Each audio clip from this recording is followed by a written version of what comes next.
नमस्कार दोस्तों, आज के हमारे इस वीडियो में हम आपके लिए संतोषी माता की व्रत कथा लेकर आए हैं। एक समय की बात है, एक बुढ़िया के 7 बेटे थे, जिनमें से 6 कमाते थे और एक ना कमाने वाला था। वो बुढ़िया 6 बेटों को अच्छा खाना बनाकर खिलाती, पर 7वें को उन सबका बचा कुचा झूठा खाना खिलाती थी। और वो भोला भाला अपनी माँ की इस चालाकी को समझ नहीं पाता था। एक दिन वो अपनी पत्नी से बोला, मेरी माँ मुझसे बहुत प्यार करती है। तो उसकी पत्नी बोली, वो तुम्हें सबका बचा कुचा खाना खिलाती है। इस बात पर उसे विश्वास नहीं हुआ।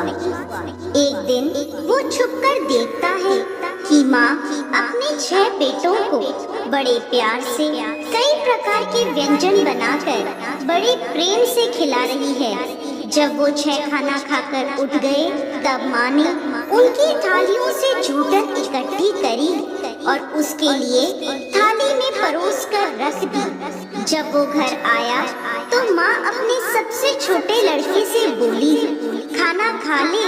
वो बोला, माँ मैं भोजन नहीं करूँगा, मैं तो परदेश जा रहा हूँ। माँ बोली, कल जाता आज ही चला जा। वो घर से निकल गया और गौशाला में पहुँचा, जहाँ उसकी पत्नी गोबर के उपले थाप रही थी। अपनी पत्नी के पास गया और बोला, मैं परदेश जा रहा हूँ, कुछ समय के बाद आऊँगा। तुम संतोष से रहना और अपने धर्म का पालन करना। इस पर उसकी पत्नी बोली, स्वामी आप आनंद से जाइए, मेरी चिंता मत करें, मैं तो राम भरोसे यहाँ रह लूंगी। ईश्वर आपकी सहायता करे, अपनी कोई निशानी मुझे दे दीजिए, जिसे देखकर मैं धीरज करती रहूंगी।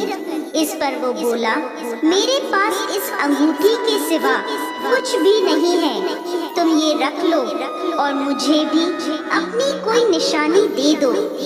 वो बोली, मेरे पास तो कुछ भी नहीं है, बस ये गोबर से भरे हाथ हैं। ये कहकर उसने अपने पति की पीठ पर गोबर के हाथ की थाप मार दी। वो चल दिया। चलते चलते वो दूर किसी नगर में पहुंचा और एक व्यापारी की दुकान पर जाकर बोला, भाई मुझे नौकरी पर रख लो। व्यापारी को नौकर की जरूरत थी, तो वो बोला, ठीक है, लेकिन तनख्वाह तुम्हारा काम देखकर ही बताऊंगा। वो वहीं रहने लगा और सुबह 7 बजे से रात को 9 बजे तक नौकरी करने लगा। थोड़े ही दिनों में वो व्यापारी का सारा लेन देन और हिसाब किताब करने लगा। कुछ ही समय में सेठ ने उसे आधे मुनाफे का हिस्सेदार बना दिया। 12 वर्षों में वो नामी सेठ बन गया। इधर उसकी पत्नी को सास और जेठानियाँ बड़ा कष्ट देने लगी। उसे लकड़ी लेने जंगल में भेजती, भूसे की रोटी देती, फूटे नारियल में पानी देती। वो बड़े कष्टों से जीवन बिता रही थी। एक दिन जब वो लकड़ी लेने जा रही थी, तो रास्ते में उसने देखा एक मंदिर में कुछ औरतें व्रत कर रही हैं और कथा सुन रही हैं। तो वो पूछने लगी, ये क्या व्रत कर रही हो? इसे करने से क्या होता है और ये कैसे करते हैं? तब एक स्त्री बोली, ये संतोषी माता का व्रत है, इसे करने से मनवांछित फल प्राप्त होता है और गरीबी, मन की चिंताएं, मुकदमे, कलह, रोग आदि सब नष्ट होते हैं। संतान सुख, धन, शांति और मन पसंद वर मिलता है और दूर गए पति के दर्शन होते हैं। उन्होंने उसे व्रत की विधि बता दी। उसने रास्ते में सारी लकड़ियां बेच दी और उन पैसों से गुड़ और चना खरीद लिया और व्रत की तैयारी कर संतोषी माता के मंदिर में पहुंची और माता से दुखी होकर विनती करने लगी, माँ मैं अज्ञानी हूँ और बहुत दुखी हूँ, मैं आपकी शरण में हूँ, मेरा दुख दूर करो माँ। अब वो हर शुक्रवार ऐसा ही करती। एक दिन माता को उस पर दया आ गई। एक शुक्रवार उसके पति का पत्र आया और अगले शुक्रवार पति का भेजा धन उसे मिला। अब वो माता के मंदिर में गई और उनके चरणों में गिरकर रोने लगी।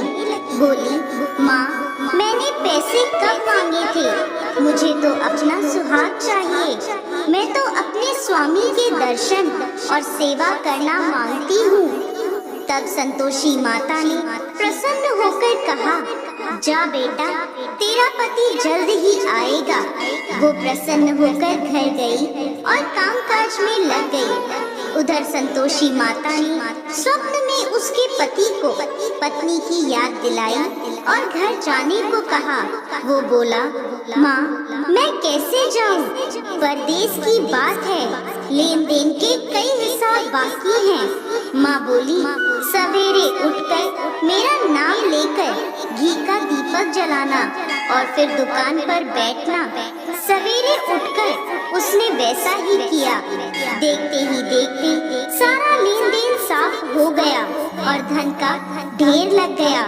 वो खुश होकर घर की ओर रवाना हो गया। उधर उसकी पत्नी रोज लकड़ी लेने जाती और संतोषी माता की पूजा अर्चना करती। एक दिन वो बोली, माँ, आज ये धूल कैसी उड़ रही है? माँ बोली, बेटी, तेरा पति आ रहा है। तू लकड़ियों के 3 ढेर बना, एक नदी के किनारे रख आ, एक यहाँ रख दे और तीसरा अपने सर पर रख ले।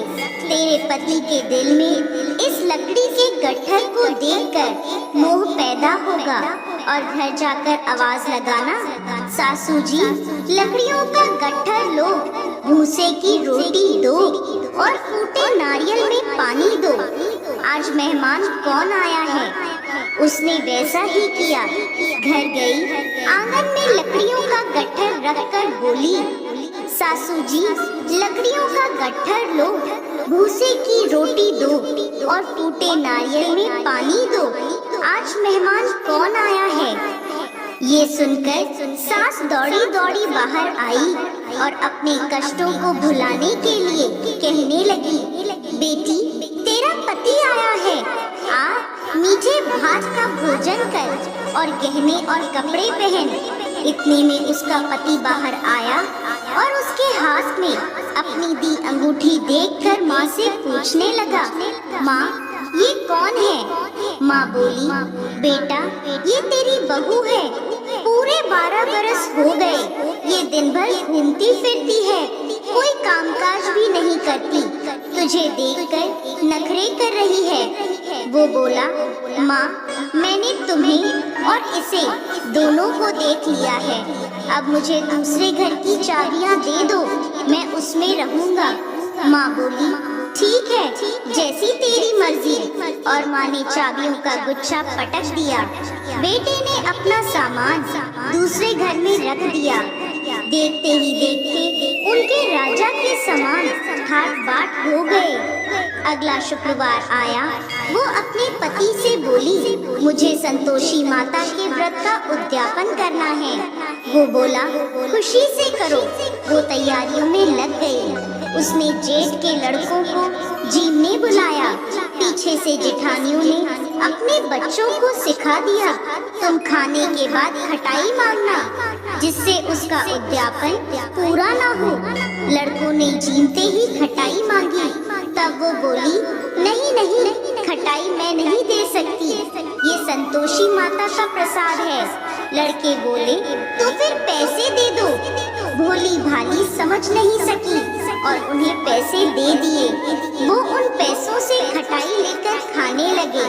इस पर संतोषी माता क्रोधित हो गई। राजा के दूत उसके पति को पकड़कर ले गए। वो बेचारी रोती हुई माता के मंदिर में गई और बोली, माता, ये क्या किया? माता बोली, पुत्री, मुझे दुख है कि तुमने अभिमान करके मेरा व्रत तोड़ा है और इतनी जल्दी सब भूल गई। वो बोली, माता, मैंने तो कुछ गलत नहीं किया। मैंने भूल से लड़कों को पैसे दे दिए। मुझे क्षमा करो, मैं दोबारा तुम्हारा उद्यापन करूंगी। माता बोली, जा, तेरा पति रास्ते में आता हुआ मिलेगा। वो चली गई। रास्ते में उसे उसका पति आता हुआ दिखा। उसके पूछने पर बोला, राजा ने मुझे मिलने के लिए बुलाया था। अगले शुक्रवार उसने फिर उद्यापन किया। जेठ के लड़कों को बुलाया। जेठानियों ने फिर उन्हें सिखा दिया। लड़के भोजन के पहले बोले, खटाई मिलेगी? तब वो बोली, खटाई नहीं मिलेगी। अब उसने ब्राह्मण के लड़कों को बुलाकर भोजन कराया और दक्षिणा दी। संतोषी माता उससे प्रसन्न हो गई और 9 महीने बाद उसके चंद्रमा के समान सुंदर पुत्र हुआ। वो अपने पुत्र को लेकर रोजाना मंदिर जाने लगी। एक दिन संतोषी माता ने सोचा, ये रोज यहाँ आती है, आज मैं इसके घर जाकर इसका ससुराल देखती हूँ। ये सोचकर संतोषी माता ने भयानक रूप धारण करा।